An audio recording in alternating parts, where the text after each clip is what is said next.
Good morning friends. এখন 7:30 বাজে। আমি উঠে পড়েছি, আর দেখো আমি ওঠার আগেই বাড়ির সব কাজ প্রায় শেষ।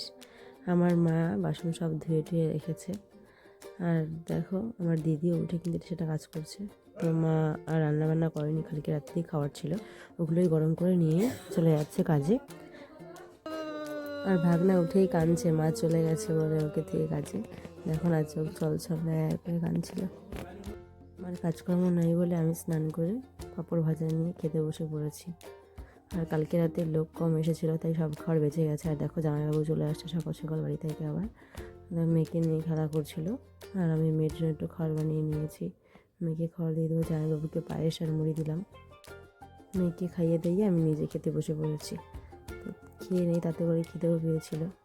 ভাতটা সব গরম করা হয়েছে, খেয়ে নিচ্ছে। আর বাসায় আশেপাশে সবাইকে 2-4জনকে ডেকে দেওয়া হয়েছে তরকারিগুলো, ভাতগুলো। আর দেখো আমার দিদি কিন্তু প্রচুর কাজ করছে, আমি কিন্তু কোনো কাজই করি না, আমি শুধু আরামে এখানে আছি।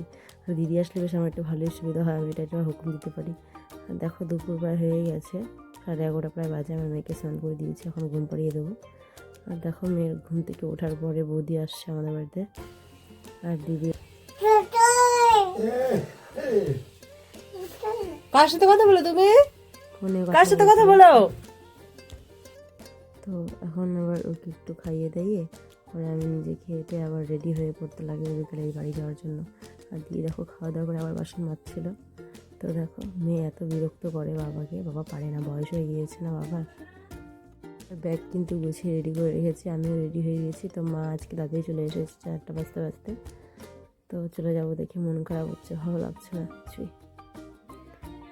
তো বাবা মাকে প্রণাম করে নিচ্ছি, কারণ আমি তো প্রায় 2-3 মাস 4 মাস পর পর আসি, আর দিদি তো প্রায়ই আসে। তো বৌদিরা টাটা দিচ্ছে, টোটো ডাকছে। তো দেখো ওইদিকে মেয়েকে নিয়ে আছে, আমি টোটোর মধ্যে উঠে পড়ি, পরে মা নিয়ে আসবে ওকে। মা নিয়ে এসছে।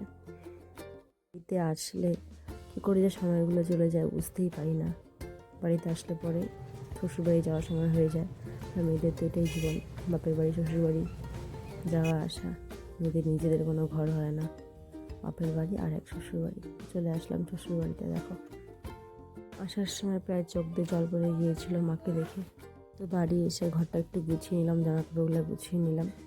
তারপরে দেখি শাশুড়ি মা বাইরে পিঠা বানাচ্ছে, সাদা পিঠা। তো ভাবলাম একটু পিঠা খেয়ে নিই। আজকের জন্য এই পর্যন্তই। তোমরা সবাই ভালো থেকো, আর খাওয়া দাওয়া করে ঘুমিয়ে পোষা ক্যান্টিন করে শুভেচ্ছা হলো তোমাদের।